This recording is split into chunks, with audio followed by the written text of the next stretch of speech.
En las tierras doradas de la antigua Troya, donde los vientos llevaban susurros de viejas leyendas, vivía un príncipe llamado Titonio. Era un joven de tal belleza y gracia que incluso los dioses se detenían a admirarlo. Su vida, sin embargo, estaba destinada a ser un tanto una bendición como una maldición. Una mañana, mientras el sol se alzaba lentamente sobre el horizonte, Eos, la diosa de la aurora, vio a Titonio paseando a la orilla del mar. Sus rayos dorados se enredaron en su cabello y en ese instante su corazón inmortal quedó cautivo. Eos, conocida por su amor por los mortales, decidió que Titonio sería suyo para siempre. Deslumbrada por su amor, Eos ascendió al Olimpo y suplicó a Zeus, el padre de los dioses, que le concediera a Titonio la inmortalidad. Zeus accedió a su petición. Sin embargo, en su entusiasmo, Eos cometió un trágico error. Olvidó pedir también la eterna juventud. Al principio, la vida con Eos era un sueño eterno. En los brazos de la diosa, Titonio vivía rodeado de maravillas divinas en un palacio de nubes y luz. Pero con el pasar de los años, algo inquietante comenzó a suceder. Mientras Eos permanecía inmutable en su radiante juventud, Titonio empezó a envejecer.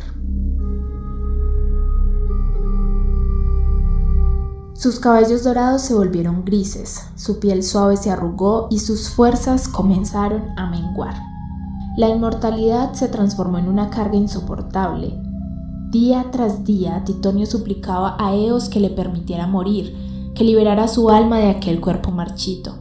Pero la diosa, incapaz de concederle la muerte, observaba impotente su sufrimiento.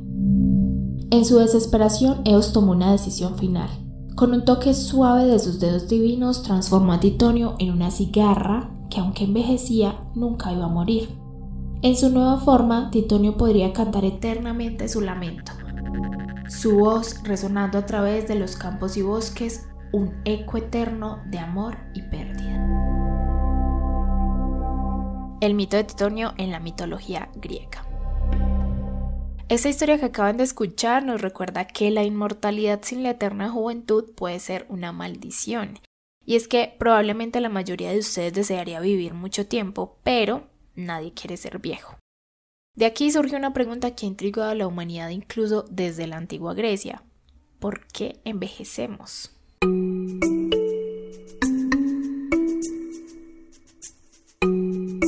Bienvenidos a esta microcápsula científica. Yo soy Elisa y hoy vamos a tratar de entender por qué envejecemos. Empecemos por definir qué es el envejecimiento. Aristóteles ofreció una explicación basada en la disminución del calor y la humedad innatos del cuerpo. Él decía que la juventud se caracterizaba por un predominio del calor y la humedad en el cuerpo, y a medida que una persona envejecía, ese calor y humedad disminuían, lo que llevaba al enfriamiento y sequedad del cuerpo y pues con eso al envejecimiento.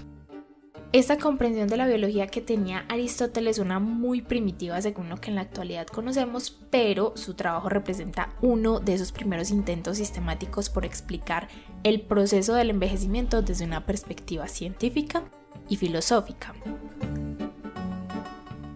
Pero ahora sí, vamos a la definición moderna. Bueno, pues primero tengo que decirles que es todo un reto encontrar una definición científica rigurosa y que abarque todo el concepto como tal, pero vamos a intentarlo.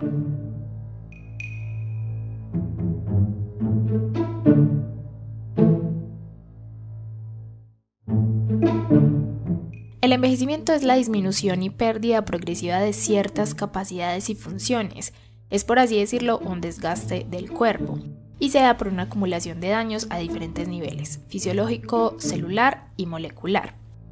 Para entenderlo mejor, imaginemos que nuestro cuerpo es una gran fábrica con diferentes áreas o secciones que serían nuestros órganos. Para que cada área dentro de la fábrica funcione, están los trabajadores más importantes, que son las células de cada sección y que tienen tareas específicas necesarias para el funcionamiento general de la fábrica. Cada trabajador tiene un rol especializado, ya sea en producción, mantenimiento, transporte y muchos otros.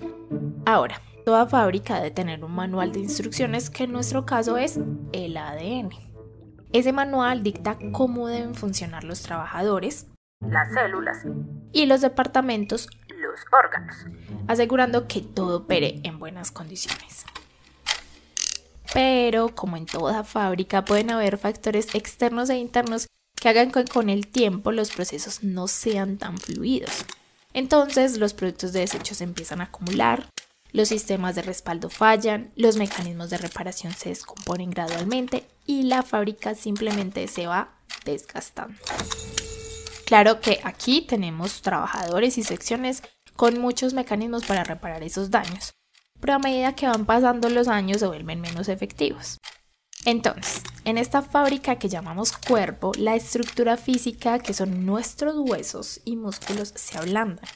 Las paredes que recubren la fábrica, que es la piel, se arruga y el sistema de protección contra agentes externos, que es el sistema inmunológico, se debilita. Perdemos los archivos almacenados, que es la memoria, y el sistema de monitoreo y control, que son nuestros sentidos, disminuye. Pero entonces, ¿por qué envejecemos? ¿Qué es lo que está pasando dentro de esta fábrica que no puede seguir funcionando de manera efectiva eternamente? Primero hay que decir que el cuerpo humano no está hecho para resistir el envejecimiento prolongado. Estamos, por así decirlo, programados para morir.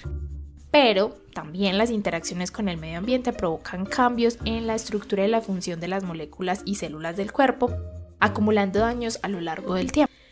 Para irnos más a fondo, empecemos por donde comienza el proceso de envejecimiento, que son las unidades más pequeñas del cuerpo y nuestras trabajadoras por excelencia, las células. En nuestro cuerpo, las células se están dividiendo todo el tiempo y cada que se dividen deben hacer una copia del ADN. El ADN está empaquetado en unas estructuras que conocemos como cromosomas para asegurarse que durante la división celular cada nueva célula obtenga exactamente una copia de cada cromosoma.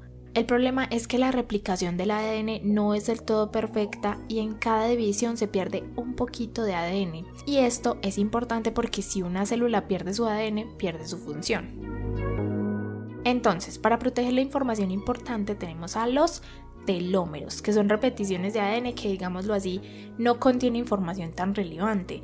Son una secuencia fake de ADN y podemos permitir que se pierdan. Pero cada vez que la célula se divide, esos telómeros se hacen cada vez más cortos. Es decir, que la nueva célula tiene telómeros más cortos hasta que en algún momento habrán sido completamente removidos y en ese momento la célula ya no se divide. Y aquí es cuando decimos que la célula ha envejecido. Pero resulta que algunas células, como las células germinales que dan lugar a los espermatozoides y a los ovocitos, o las células madre, tienen una herramienta muy útil que les ayuda a evitar ese acortamiento de los telómeros: la telomerasa. Resulta que esta es una enzima que va agregando pedacitos de ADN a los telómeros precisamente para evitar ese acortamiento que llevaría a las células al envejecimiento. Pero la mayoría de nuestras células no corren con tanta suerte. La telomerasa está inactiva en tejidos como por ejemplo la piel, entonces pasa lo que ya les había mencionado. Cada vez que una célula de la piel se divide, pierde un pedazo de sus telómeros y después de muchas divisiones celulares, las células descendientes heredarán cromosomas defectuosos, por lo que ya no son aptas para seguirse dividiendo y, por decirlo de alguna forma, se jubilan para evitar que información defectuosa se replique. Este punto es conocido como senescencia celular. En humanos, el límite de replicación es de 50 veces, lo que se conoce como el límite de Hayflick. Se dice que, en teoría, este mecanismo podría proporcionar una protección contra la proliferación de células anormales como las que causan el cáncer. Y es que, como ya les mencioné, la telomerasa no está presente en la mayoría de las células de nuestro cuerpo, pero adivinen en qué células sí está. Exactamente, en las cancerígenas. Pero bueno, eso es otro mundo en el que no entraremos en este momento. Entonces, ya sabemos que con el tiempo las células se vuelven senescentes, pero no mueren y no siempre se eliminan del organismo, lo que hace que este tipo de células senescentes se acumulen en los tejidos, promoviendo el envejecimiento y las enfermedades relacionadas con la edad. A nivel interno, la comunicación celular se vuelve lenta, perjudicando la capacidad funcional del cuerpo. También pasa que conforme las células envejecen, se va perdiendo la proteóstasis, o sea, el equilibrio que permite el correcto funcionamiento de las proteínas, dando lugar a la acumulación de proteínas mal plegadas u oxidadas que pueden ser potencialmente tóxicas e induce a una actividad metabólica que podría resultar letal y además desencadena patologías asociadas a la edad como la enfermedad de Parkinson y las cataratas. Además, el ADN no solo puede verse afectado por estos errores en la replicación de lo que les hablaba antes, sino que también pueden haber otros factores internos o externos que lesionan el ADN, como la exposición a ciertos químicos en la alimentación o el agua que consumimos, la luz solar o simplemente condiciones genéticas que vienen de la herencia, como genes silenciosos que se activan cuando envejecemos, como los que causan el Alzheimer. En fin. Actualmente se han reconocido otras características más del envejecimiento, pero no vamos a quedarnos a detallar cada una de ellas. Las que les acabo de mencionar son algunas de las más evidentes y estudiadas. Ahora, todo esto que les acabo de contar está muy enfocado en humanos o más ampliamente en mamíferos. Pero es importante decir que existe una variación extraordinaria en el tiempo de vida de los organismos de este planeta. Seguramente han escuchado de tortugas que viven más de 100 años, pero hay otros ejemplos más sorprendentes. En el 2016 se determinó la edad de una especie de tiburón de Groenlandia y el más viejo tenía casi 400 años. También se ha registrado la edad de la almeja cuajo que sobrepasa los 500 años. O si nos vamos hacia el otro extremo, hace unos años se descubrió que el pez gobio pígmeo de arrecifes de coral tiene la esperanza de vida más corta registrada para cualquier vertebrado. Imagínense que vive solo 8 semanas. Es decir, los organismos de este planeta envejecemos muy diferente, algunos más lento, otros más rápido, e incluso por muy loco que suene, hay algunos que parecen no envejecer. Resulta que en varias especies la probabilidad de muerte no solo no aumenta con la edad, sino que puede permanecer igual y en ocasiones disminuir. A esto se le conoce como inmortalidad biológica, que es un concepto que se utiliza para hablar de un estado en el que la tasa de mortalidad por senescencia es estable o decreciente, es decir, la probabilidad de muerte natural es casi nula. Claro que aquí estamos hablando es del envejecimiento. Obviamente estos organismos pueden morir por otros factores como enfermedades o depredación. Pero vamos entonces con ejemplos concretos. Lo primero que les quiero contar es el caso de la reconocida medusa inmortal Turopsis dohrnii, que no es literalmente inmortal porque, como ya les decía, los individuos de las especies mueren por depredación u otro tipo de factores.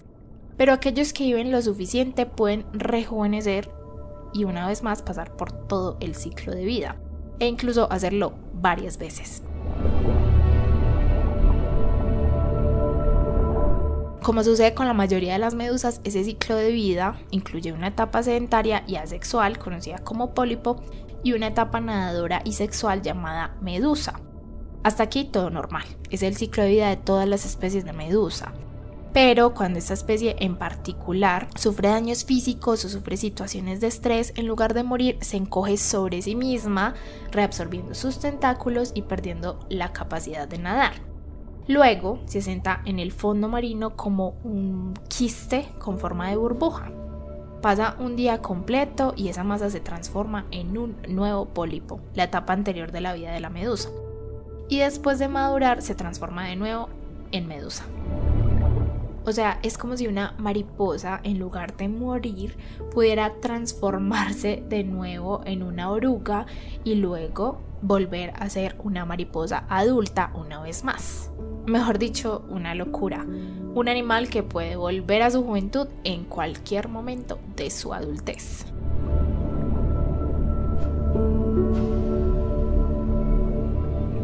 Otro ejemplo interesante es el de la hidra, un género de animales nidarios familiares de las medusas. Resulta que su capacidad antienvejecimiento se basa en la capacidad de autorrenovación indefinida de sus células madres. Esto les permite reemplazar continuamente esas células desgastadas o viejas, manteniendo todas sus características inalteradas durante un tiempo casi ilimitado. Además, las hidras pueden vivir casi infinitamente multiplicándose por gemación, o sea, pueden reproducirse asexualmente, como lo hacen muchas plantas, que sacando un piecito o gajito crece otro individuo. Y bueno, eso les da también un gran potencial regenerativo. Además, se descubrió que estas hidras tienen un gen que se expresa en mayores cantidades, el gen FOXO, el cual está relacionado con la proliferación de células madre.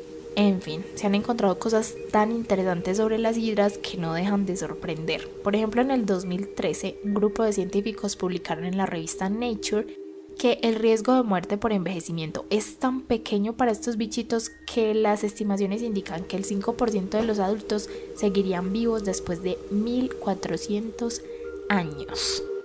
Claro, en condiciones controladas. En vertebrados es un poco más difícil encontrar animales con estas capacidades de inmortalidad, pero como les mencioné antes, se han encontrado animales que viven muchos años, como el tiburón de Groenlandia, o las tortugas, como por ejemplo la tortuga gigante de Seychelles, Aldebracheliis gigantea ololisa, del cual hay un individuo llamado Jonathan que hace poco cumplió 192 años, lo que la convierte en la tortuga más vieja de la historia y en el animal terrestre más antiguo registrado. Las investigaciones sobre la biología de las tortugas sugieren que ellas son capaces de eliminar rápidamente las células dañadas y que son resistentes al daño del ADN que se acumula con el tiempo a medida que las células se dividen. Esto protege a los individuos, pues incluso cuando entran a una edad muy avanzada. En mamíferos es aún más extraño encontrar este tipo de ejemplos, pero hay un animalito bien interesante que ha intrigado a los científicos. Se trata de la rata topo desnuda, originaria de las zonas tropicales cálidas del noreste de África, y es curioso porque su imagen aparentemente no es la más idónea para hablar de la eterna juventud, porque es un roedor que al no tener pelaje en su cuerpo pues le da como una apariencia de piel arrugada. Además tiene unos dientes bien grandes que le sobresalen de la boca, entonces digámoslo así, no es uno de los animales más atractivos. Pero resulta que la esperanza de vida de este mamífero es mucho mayor que en el resto de roedores. Un ratón vive en promedio 3 años, pero la rata topo desnuda puede llegar a vivir más de 35 años. Si escalamos esa relación a nuestro tamaño, sería como si los humanos tuviéramos un primo primate capaz de vivir 450 años. La razón de esa larga vida principalmente es porque esta rata no envejece, o sea, no muestra signos de deterioro físico, no hay cambios significativos en la función cardíaca, la composición corporal o la calidad de sus huesos. Dentro de los motivos de esta capacidad antienvejecimiento está su lento metabolismo respecto a otras especies de roedores. Tienen mecanismos de reparación de ADN muy efectivos, además de que parece que tienen menor frecuencia de mutaciones, tienen estabilidad en sus proteínas. ¿Recuerdan cuando les hablaba de la proteóstasis? Y de las cosas más interesantes es que tienen la capacidad de eliminar las células senescentes, además de tener a la maravillosa telomerasa. Mejor dicho, estas raticas tienen todo lo bueno para vivir sin envejecer, con todo lo que esto conlleva, y de hecho actualmente son un modelo de estudio en varias líneas de investigación.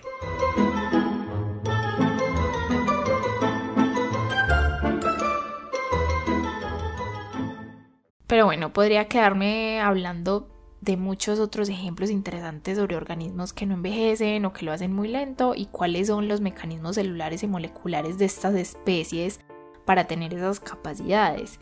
En plantas, por ejemplo, es un cuento aún más largo. Quizás para otro episodio. De hecho, hay toda una rama de la investigación científica que se dedica a estudiar los procesos del envejecimiento en diferentes organismos para entenderlo mejor y en un futuro poder aplicarlo a los humanos. Es decir, entender los mecanismos de envejecimiento o no envejecimiento de estos organismos para ver cómo podríamos mejorar nuestra calidad de vida. Porque si bien la muerte es inevitable, el envejecimiento podría no serlo. Obviamente nadie quiere vivir una vida como la de Titonio. Pero ¿podemos los humanos escapar por completo del proceso de envejecimiento? Bueno, pues hasta ahora hemos ampliado enormemente la expectativa de vida humana con el desarrollo de la agricultura, la tecnología y la medicina moderna, pero aún no hemos podido detener por completo el deterioro del cuerpo. Y pues bueno, actualmente se sigue buscando la fuente de la eterna juventud, que podría estar en la telomerasa, en algunos genes específicos, en las células madre o en un conjunto de muchas otras cosas que aún desconocemos.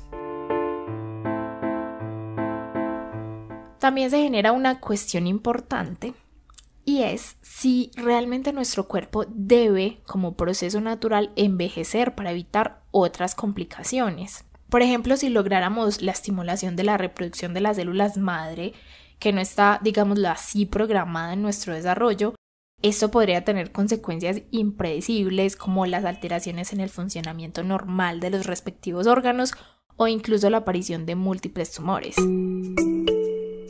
En fin, aquí hay muchas cuestiones científicas y filosóficas que discutir sobre si deberíamos dejar a nuestros cuerpos envejecer o no con naturalidad.